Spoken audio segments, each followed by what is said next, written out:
Jadi hari ini kami dari Polsek sengaja datang ke sini dengan tujuan untuk mendengar keluh kesah dari Bapak Ibu sekalian. Nah, mungkin ada keluhan, mungkin ada informasi, atau mungkin usul saran tentang pelaksanaan tugas kita di Polsek, ya bisa disampaikan, atau mungkin ada keluhan atau permasalahan mengenai masalah apapun itu yang bisa kita berikan solusi, kita akan kasih solusinya, baik menyangkut tugas kepolisian ataupun tugas pemerintah, dalam artian khusus di Kecamatan Lubalain, baik dari tingkat kecamatan, lurah, atau desa.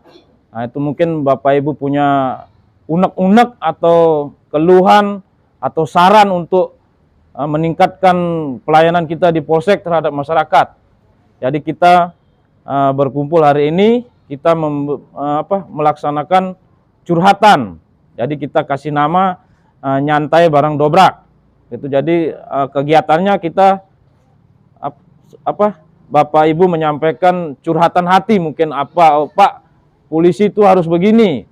Nah, itu misalnya contohnya, oh harus begini, harus begini. Nah, itu yang kita harapkan hari ini.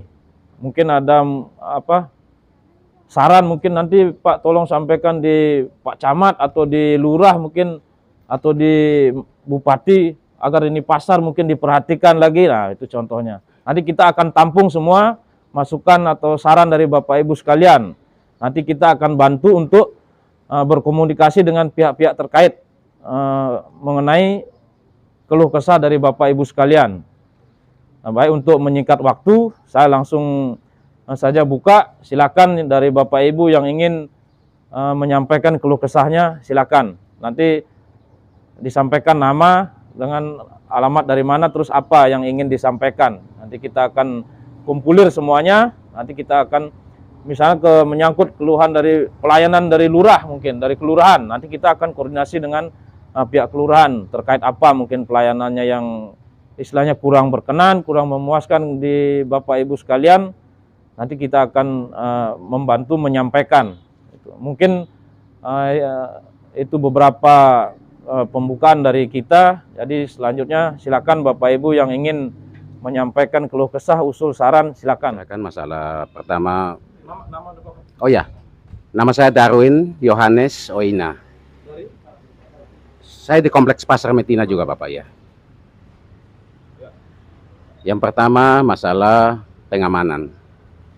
Menurut saya pengamanan aman-aman saja kok. Menurut pantauan saya, selama ini dengan adanya personil kepolisian semakin banyak, rote semakin aman. Itu menurut saya. Saya nggak tahu yang lain. Tapi setahu saya seperti itu. Yang biasanya ada mabuk-mabuk di pinggir jalan itu sudah tidak ada. Bukan tidak ada, tapi sangat berkurang. Itu juga patroli mungkin hampir beberapa jam ada, walaupun itu malam pasti ada bunyi sirine patroli ada. Jadi untuk masalah kenakalan remaja itu semakin berkurang dibanding dengan dulu. Iya, mungkin itu saja yang dari kepolisian. Yang kedua, masalah pasar, Bapak. Masalah pasar ini akhir-akhir kita sangat resah.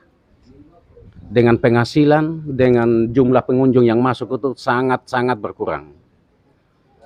Karena pertama, pembiaran dari pemerintah yang berhubungan langsung dengan pasar. Itu kita sudah ulang-ulang untuk menyampaikan itu semua, tapi mereka datang hanya, ya nanti kita sampaikan, ya kita sampaikan, tapi realisasi tidak pernah ada. Pasar sudah terbagi dua, lantas penjual ikan di mana-mana ada, penjual sayur di mana-mana ada. Buat apa lagi mereka ke sini kalau setiap pinggir jalan sudah ada ikan, sudah ada penjual daging, sudah ada penjual sayur. Itu baru yang di pinggir jalan, Pak. Belum dari rumah ke rumah. Masuk kantor juga, mereka juga masuk. Bagaimana kita yang di sini bayar pajak tiap hari, tiap tahun?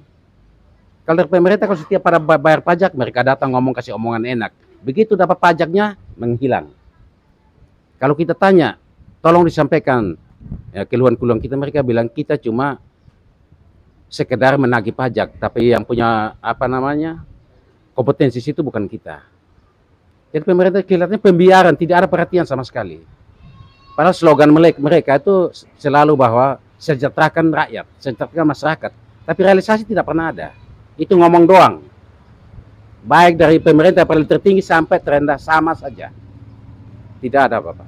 Jadi kita dalam sekarang kondisi ini sifatnya bertahan. Laku, tapi cukup untuk makan, kadang-kadang tidak cukup juga untuk makan sehari.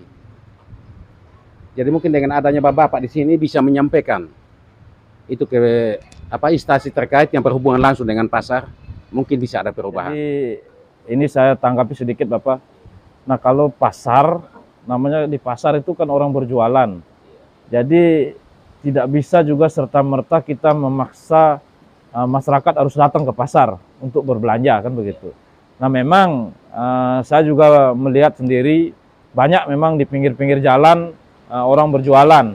Nah itu mungkin perlu nanti kita sampaikan di Satpol PP untuk penertiban. Jadi tidak sembarang tempat orang berjualan. Jadi kan kalau sembarangan tempat, contohnya di pinggir jalan itu, kalau jualan itu kan pemandangan kota itu jadi jelek, itu yang pertama. Kemudian bisa menimbulkan kemacetan juga. Gitu. Nah ini kan pemerintah sudah menyiapkan lokasi pasar untuk masyarakat yang berminat berwirausaha untuk berjualan, kan baik itu jualan sayur, sembako, daging, ikan, segala macam kan sudah disiapkan. Dan itu mungkin nanti saya akan berkoordinasi dengan Satpol PP untuk melakukan penertiban, terutama nanti koordinasi dengan pihak lurah dan kecamatan juga untuk menertibkan para penjual yang di pinggir jalan. Nah itu. Nah kemudian terkait dengan masalah pagar ini Bapak, mungkin ya ini lokasi ini kan di sub punya. Nah mungkin ada batasan, bukan berarti mau melarang masyarakat untuk berbelanja, mungkin biar ada batas antara oh ini lokasinya dari di sub, oh itu lokasi pasar. Mungkin Bapak yang dari di sub itu yang lebih mengerti itu. Jadi tidak ada, kalau saya berani meyakinkan bahwa tidak ada pemisahan untuk melarang masyarakat untuk belanja ke pasar, tidak. Jadi nanti masalah yang penjual yang istilahnya kita bilang penjual liar lah, yang di pinggir-pinggir jalan itu kan, itu memang bisa dampaknya juga terhadap kemacetan lalu lintas. Jadi orang kalau berhenti di parkir pasti akan macet kan.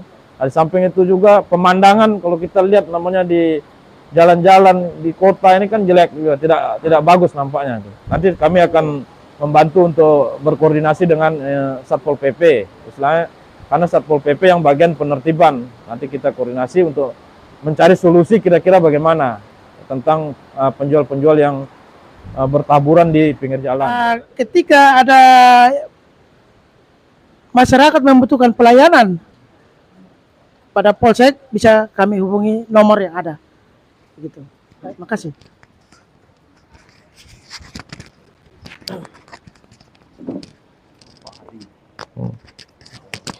Baik, ini saya sampaikan untuk kita semua ya. Ini nomor handphone, kemudian ada FB, YouTube, kemudian apa lagi ini? Twitter, medsosnya Polsek ini resmi. TikTok juga ada, resmi.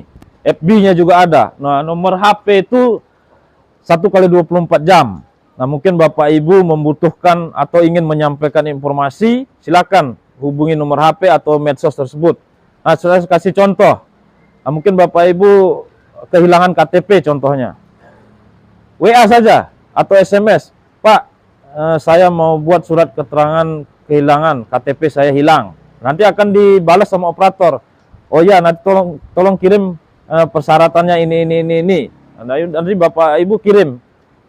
Nanti kalau sudah jadi, nah kalau pas patroli dia ada keluar, nanti akan diantar langsung. Tetapi karena membuat KTP mau tidak mau kan harus ke Dispenduk kan. Nah, jadi begitu sudah jadi nanti Bapak Ibu tinggal datang ke Polsek, langsung ambil, langsung jalan. Jadi tidak menunggu lama di Polsek itu.